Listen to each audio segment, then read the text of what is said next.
Diolch yn fawr iawn, Cadeirydd, pnawn da cyd-aelodau. Mae'n fraint arbennig cael traddodi Araith ola yn Gynhadledd ni, ac i wneud hynny fel, ydych chi'n dweud, cydlynydd yn Ymgyrch etholiad ar gyfer mis Mai nesaf, a nodwch mai cydlynydd ddydys i, nid arweinydd, fel mae rhai o'r cyfryngau wedi adrodd, un arweinydd sydd gan Plaid Cymru, un ardderchog hefyd, sef Lian, a does ddim bwriad yn y byd gen i herio hi am y swydd.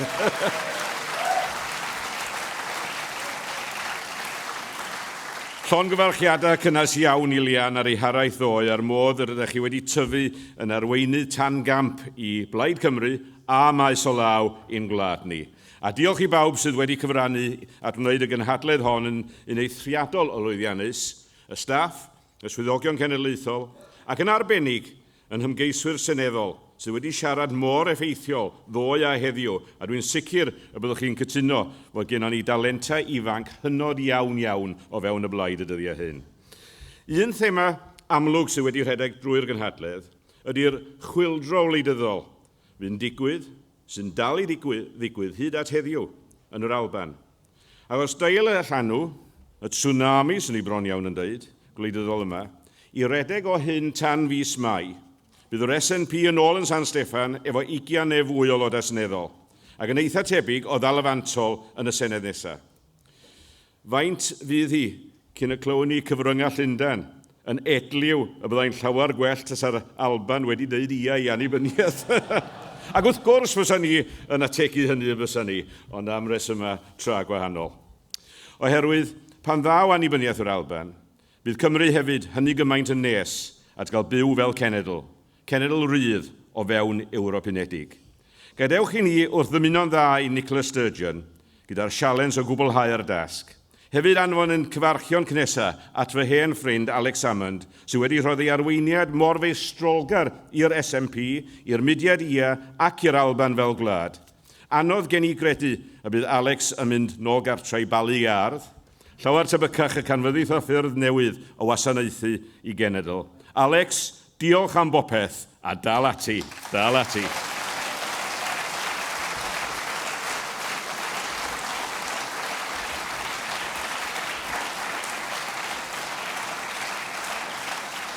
Ond gyfeillion, os ydy'r SNP yn ôl yn San Steffan efo 20 aelodau seneddol, bydd sialens i Blaid Cymru i sicrhau nad ydy anghenion Cymru yn cael ei gwthio oddi ar yr agenda wleidyddol.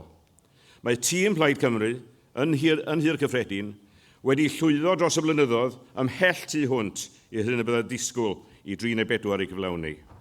Hywel, Johnny ac Elfyn, da ni'n falch ohonoch chi. Ac mae Cymru'n ddyledus i chi. Ac Elfyn wrth dynnu at ymddeol. Llongyfarchiadau ar y llwyddiannau pwysig rwy ti wedi hennill. A thrwy hynny, dangos be mae hi'n bosib i aelodau seneddol Plaid Cymru gyflawni. A phob dymuniad da, Elfyn, ar gyfer yr ymddeoliad ar dyfodol. Dwi'n gwbl sicr bydd Liz Saville Roberts yn olynydd teilwng ac fel y fenyw gyntaf yn hym San Steffan Plaid Cymru, bydd hi'n gwneud argraff ddofn iawn yno. Ond i sicrhau fod Cymru, llawn gymaint ar Alban, ar agenda wleidyddol y Senedd Newydd, bydd angen mwy na Liz, Hywel a Johnny.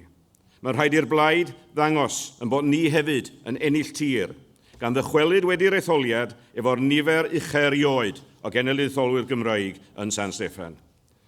Yn etholiad Ewrop, fis Mai dwytha, y Blaid o gyntaf yng Ngheredigion ac Ynys Môn, ac i bob pwrpas felly hefyd yn Llanelli. Petasan ni'n dychwelyd efo'r 2 sedd ychwanegol, yn dyblu yn presenoldeb yn y Senedd Newydd, byddai hynny mwy nag unrhyw weithred arall gan etholwyr Cymru yn gwarantu fod anghenion Cymru ar yr agenda fod Cymru ddim yn mynd yn anghof. Petasan ni'n gallu ail-greu'r momentum oedd genon ni'n etholiad cyntaf cynulliad, ac chi'n cofio 1999, pan gyda ni 30% o'r bleidlais, mwy na'r SNP gyda llaw. Gallan ni ennill seddi y Mai i orfodi pwy bynnag sy'n llywodraethu yn San Steffan i gymryd sylw o anghenion Cymru. Pe mae pawb sydd ar ryw adeg neu gilydd wedi cefnogi'r Blaid dros y blynyddoedd yn dod at ei gilydd ynghyd y mis Mai a chriw ifanc newydd atyn nhw, gallan ni greu yr un chwildro yng Nghymru a sy'n cerdded trwy'r Alban heddiw. Gyda John Rowlands fel aelod seneddol Ynys Môn, Mike Parker dros Geredigion, Vaughan Williams fel llais Llanelli, byddai'n rhaid i'r Llywodraeth nesaf weithredu newidiadau cyfansoddiadol cytbwys. Newidiadau sy'n deg i Gymru yn ogystal ac i'r Alban. Newidiadau a fydd yn sicrhau pwera senedd gyflawn i'n cynulliad cenedlaethol, a'r adnoddau angenrheidiol hefyd ar gyfer y gwaith.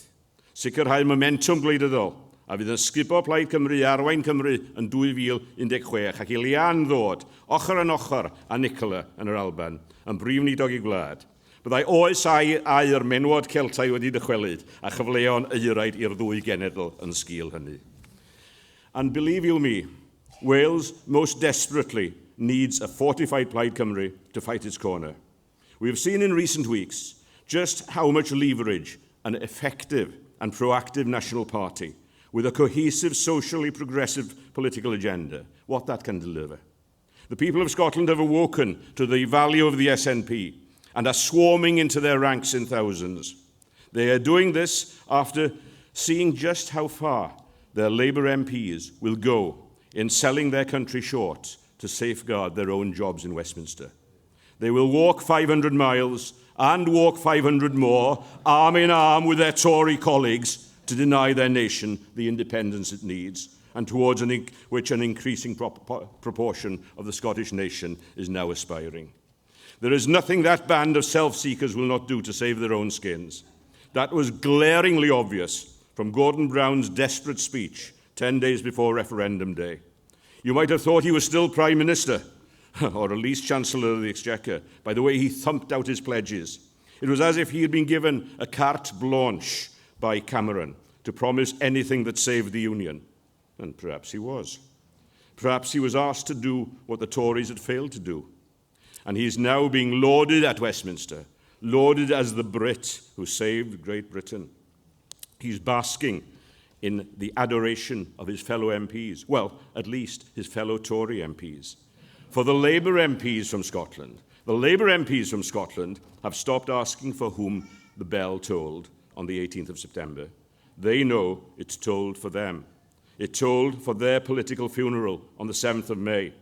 And as it told Scotland what a parcel of rogues the unionist parties have been in the way in which they've represented the Scottish nation at Westminster over so many years. Well, all that is about to end. We are seeing the aftershocks running through Scotland even today. If it isn't immediate independence, it has to be very much more than devolution. For power devolved is power retained, as we in Wales well know. It has to be a new partnership between nations on these islands, and we here in Wales too have a part in that partnership. It has to be a recognition that the sovereignty of our National Assembly, as that of Northern Ireland and the Scottish Parliament, emanates not from Westminster on some grace and favour basis, but from the people of our nations. The authority of the National Assembly for Wales comes from the Welsh people. That is the fundamental building block onto which any new structure across these islands must be built. They may choose to surrender part of that sovereignty to supranational bodies, whether be that on a world, a European, or indeed a British basis. But it is their decision, that for the people of Wales, and they alone, to make. In any discussion about future constitutional settlements, Wales demands parity with Scotland, full parity, not just parity of esteem, but parity of power and parity of financial resources. We have, for 15 years, since the opening of the National Assembly, suffered from the chronic underfunding of public services in Wales. This is not an academic matter, not just one of national pride, or rather national humiliation. It's an intensely practical matter.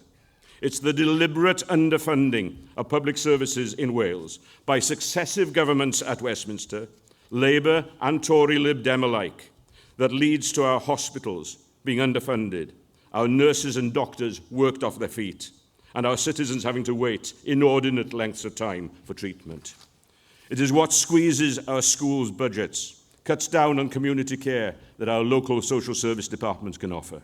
and leads to our councils being unable to maintain our roads and having to close swimming pools and libraries and axe support for the arts and for culture. This is the practical effect of Wales being underfunded, as a succession of official reports have recognised.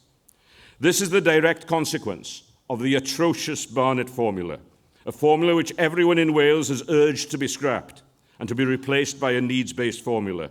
Such a change was on the agenda until September, and at that point in time, Gordon Brown decreed, apparently with Cameron and Miliband's blessing, that the Barnett formula was to stay in perpetuity.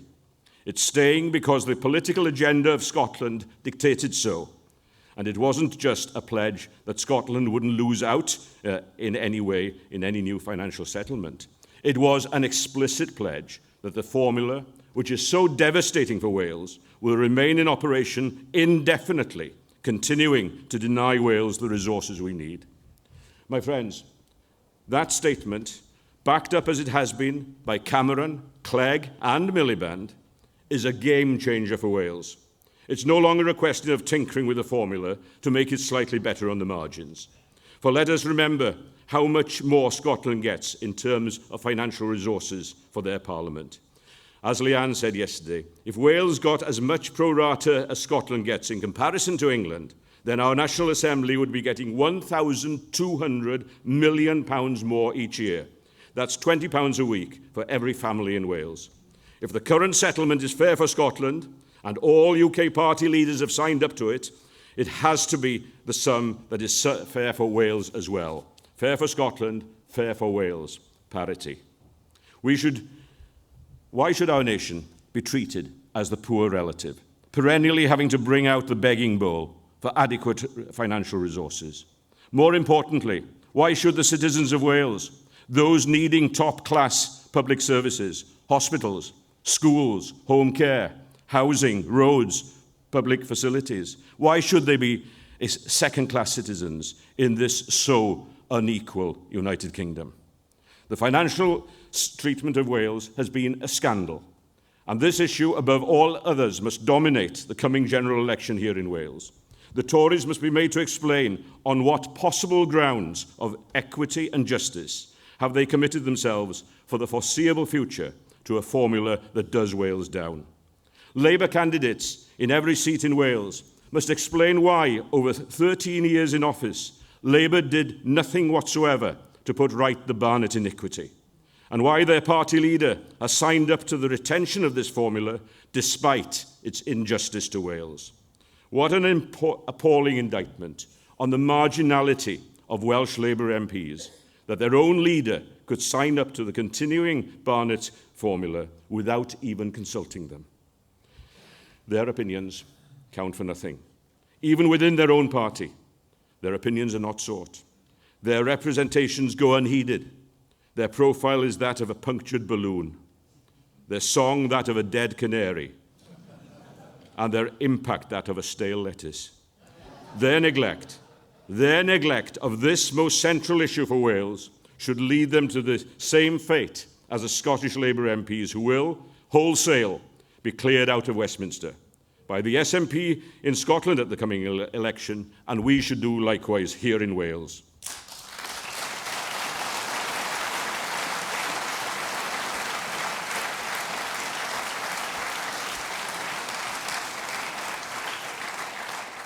My friends, there is only one thing that is going to guarantee that Wales gets as good a deal as Scotland, and that is when Plaid Cymru gets as good support as does the SNP.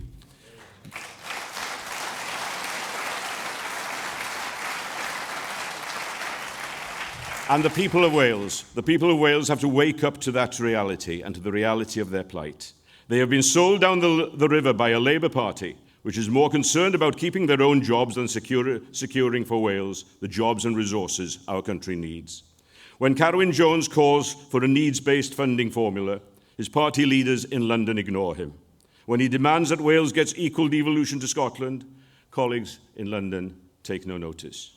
When he calls for a new quasi-federal structure for Britain, the Labour leadership look the other way. And when Cameron belittles Wales's health service, Miliband doesn't utter a squeak in defence of Wales's First Minister. Not one. I almost feel sorry for Carwyn Jones. Well, almost. But it's for him to say for how long he'll tolerate being treated with contempt at Westminster.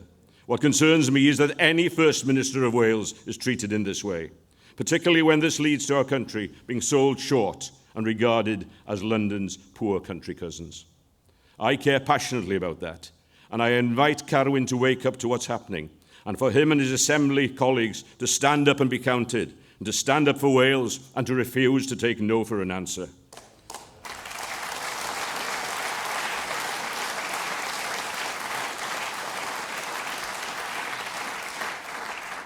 And in this coming Westminster election, more importantly, I implore the people of Wales also to stand up and be counted, to tell the London-based parties where to go, and to demand for Wales full parity with Scotland, parity in funding, parity in our National Assembly's powers, parity in our place within the UK as it evolves, and parity also with other small nations within the European Union. In this forthcoming election, there may be a multiplicity of ways in which the voters can protest. But protesting of itself is not enough. It must be a positive protest to a purpose. And the only way of protesting for the purpose of getting Wales a new deal is by voting for Plaid Cymru candidates the length and breadth of Wales. But our outstanding team of dedicated candidates, many of whom you've heard these last couple of days, they can't garner these votes by themselves. They need each and every one of us to turn every stone, to knock every door, to deliver leaflets to every household, to listen and act on every message that we get back from the voters. For the election isn't a one-way traffic. It's a chance for us to hear the people of Wales, the opportunity for them to convey their thoughts and hopes, to tell us of their needs and priorities, and to warn us of their concerns. It's time for us to listen as much as to proclaim. For if we listen to them, genuinely listen to with the intention of taking heed of their voices, then they may well also listen to us. It's a national dialogue, and we must lead it. So my message to everyone in this hall, and those at home who realise that this is a crucial time for Wales, my message is this. Let's go out in this election to secure the highest ever share of the vote, our largest ever band of MPs at Westminster, and most of all, the clearest ever message from Wales, that our country will not be treated as a second-class nation, but demands full parity with the other nations of these islands. It's only the Plaid Cymru vote which can secure this, and it's only our own hard work that can guarantee such a vote. Felly o hyn tan fis Mai, gadewch I ni fynd allan i'r strydoedd a'r stadatau, i'r pentrefi ac I gartrefi yn cenedl, I erfyn am I cefnogaeth, mwyn sicrhau lle teilwng I Gymru, chwarae teg I drigolion yn gwlad, mwyn sicrhau'r adnoddau angenrheidiol i'r cynulliad cenedlaethol, I wasanaethu'r bobl, I ddeallu arwain y frwydr I adeiladu Gymru newydd, Gymru hyderus, Cymru teg a Chymru lewyrchus. Mae'r Alban wedi dangos y ffordd, gallwn ni hefyd ymdynghedu I gerdded gyda hwy, ochr yn ochr, I gerdded tuag at yn rhyddid, gyda'n gilydd fe safon ni. Diolch yn fawr.